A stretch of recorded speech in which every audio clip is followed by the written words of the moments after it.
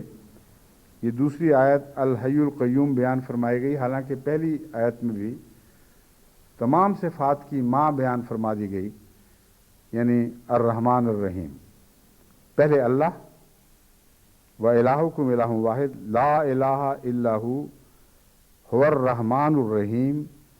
تمہارا ایک ہی معبود ہے جس کے سوا اور کوئی معبود نہیں، یعنی اللہ۔ الرحمن الرحیم، وہ رحمان ہے اور رحیم ہے۔ رحمان اور رحیم کے متعلق میں نے بیان کیا تھا کہ ہر تخلیق سے پہلے رحمانیت اور رحیمیت جلوہ گر ہوئے ہیں، اور قرآن کریم کی ایک صورت سے پہلے جو استثنائی وجہ ہے، ہر صورت سے پہلے رحمان اور رحیم کا ذکر ہے، جس کا مطلب ہے کہ تمام صفات باری تعالیٰ، تمام اسماء باری تعالیٰ جن کا قرآن میں ذکر ہے، ان کا منبع رحمان اور رحیم ہے، اور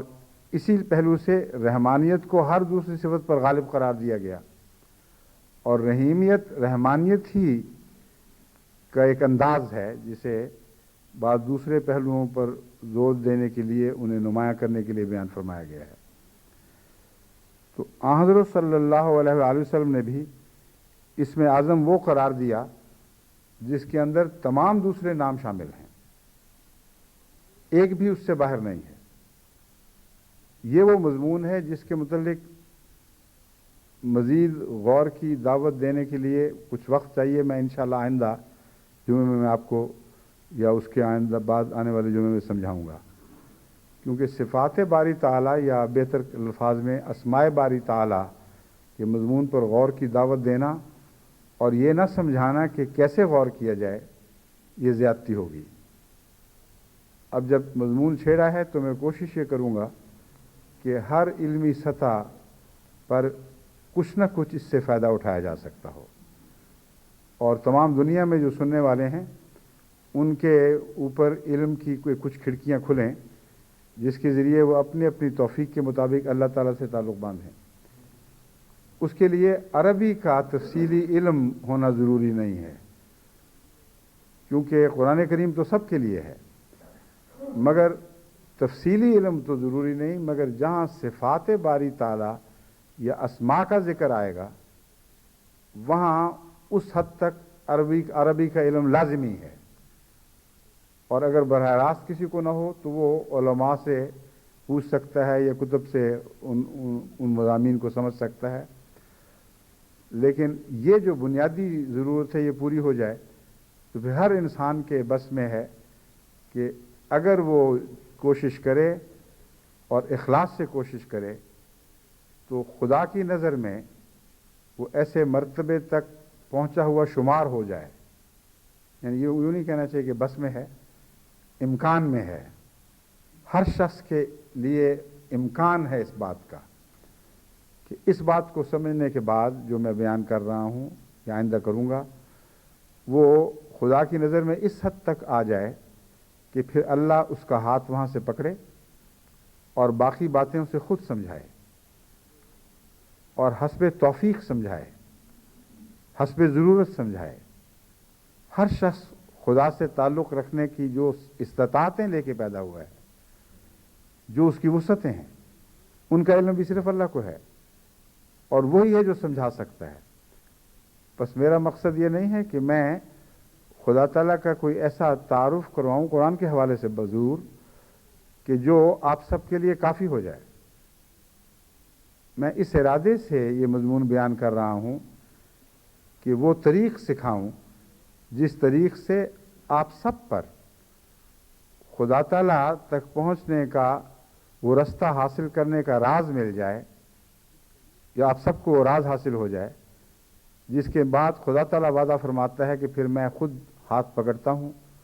اور باقی منازل میں خود طے کرواتا ہوں. الذین جاہدوا فینا لنہدینہم سبلنا، یہاں واو بھی ہے پہلے، والذین جاہدوا فینا لنہدینہم سبلنا، وہ لوگ جو ہمارے بارے میں مجاہدہ کرتے ہیں، کوشش کرتے ہیں، اور ہم تک تو کوئی پہنچ ہی نہیں سکتا از خود جب تک ہم کسی کا ہاتھ نہ پکڑیں. تو فرماتا ہے لَنَهْدِيَنَّهُمْ سُبُلَنَا، نہ صرف یہ کہ ہم اسے رستہ دکھا سکتے ہیں بلکہ ہم نے اپنی ذات پہ لازم کر لیا ہے. لَنَهْدِيَنَّهُمْ، ضرور ہے ہم پر، لازم ہے ہم پر کہ ضرور ایسے شخص کو اپنی ذات کا رستہ دکھائیں گے. اب یہ جو بات ہے ہر شخص کو اپنی ذات کا رستہ دکھا دینا، یہ اتنی عظیم نعمت ہے کہ دوسرے سے سیکھے ہوئے علوم کے مقابل پر اس کا ایک اپنا مرتبہ ہے جس کو دوسری بات پہنچ ہی نہیں سکتی. یعنی بڑے سے بڑا عرفان کسی کو نصیب ہو جائے، وہ کسی کو بتائے، اس کا لطف بھی آئے گا، لیکن کبھی اپنے دل سے جس طرح پھول چٹکتا ہے یا کلی چٹک کے پھول بنتی ہے، خدا تعالیٰ کی طرف سے فضل کے طور پر کوئی نقطہ نازل ہو اور وہ جو سمجھ آئے، اس کا اپنا ایک مزہ ہے. بچے تو اپنی، میں نے کئی دفعہ مثال دی ہے، جلی ہوئی روٹیوں کے بھی مزے لیتے ہیں اور خوب شوق سے کھاتے ہیں، دوسروں کو بھی چکھانے کی کوشش کرتے ہیں، دیکھو کتنی اچھی روٹی پکائی ہے. سالن ایسا جیسے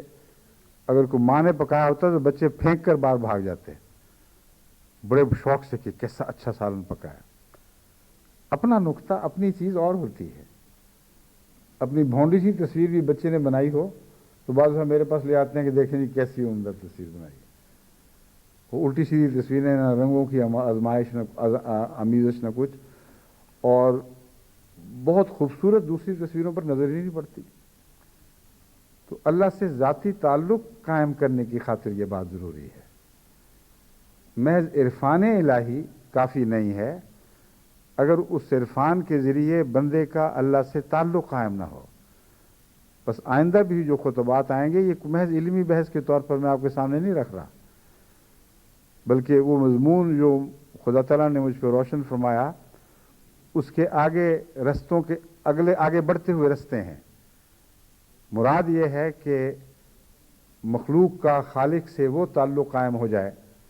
کہ ہر شخص براہ راست اپنے رب کے قریب پہنچے اور ذاتی محبت کے لطف اٹھانے لگے.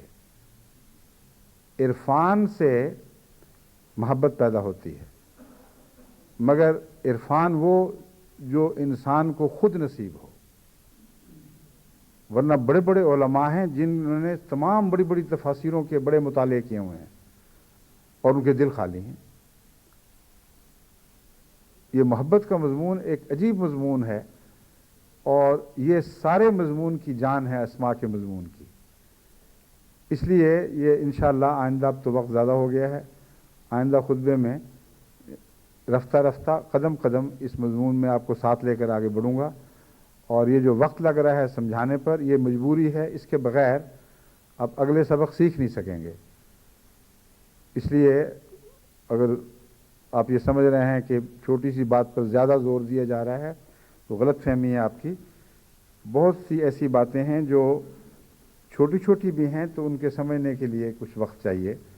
ان کو پوری طرح گریسپ کرنا ہر شخص کے بس کی بات نہیں ہوتی. اس لیے اب مجھے جب ایک دفعہ داخل ہوں تو پھر سمجھانا ہی پڑے گا انشاءاللہ. اور اللہ سے ہمیشہ میں توفیق مانگ کے حاضر ہوتا ہوں، واپس جا کے بھی توفیق مانگتا ہوں. آپ بھی میرے لیے دعا کریں کہ وہ جو میرے نزدیک آخری مطمع ہے احمدی اس مقام تک پہنچ جائیں جہاں خدا ان کا ہاتھ تھام لے اور پھر اپنی سیر خود کروائے، اور وہ جو لطف ہیں وہ جماعت کی کایا پلٹ دیں گے۔ اتنا عظیم انقلاب برپا ہو جائے گا کہ اس کا عام آدمی تصور بھی نہیں کر سکتا۔ اللہ ہمیں اس کی توفیق عطا فرمائے۔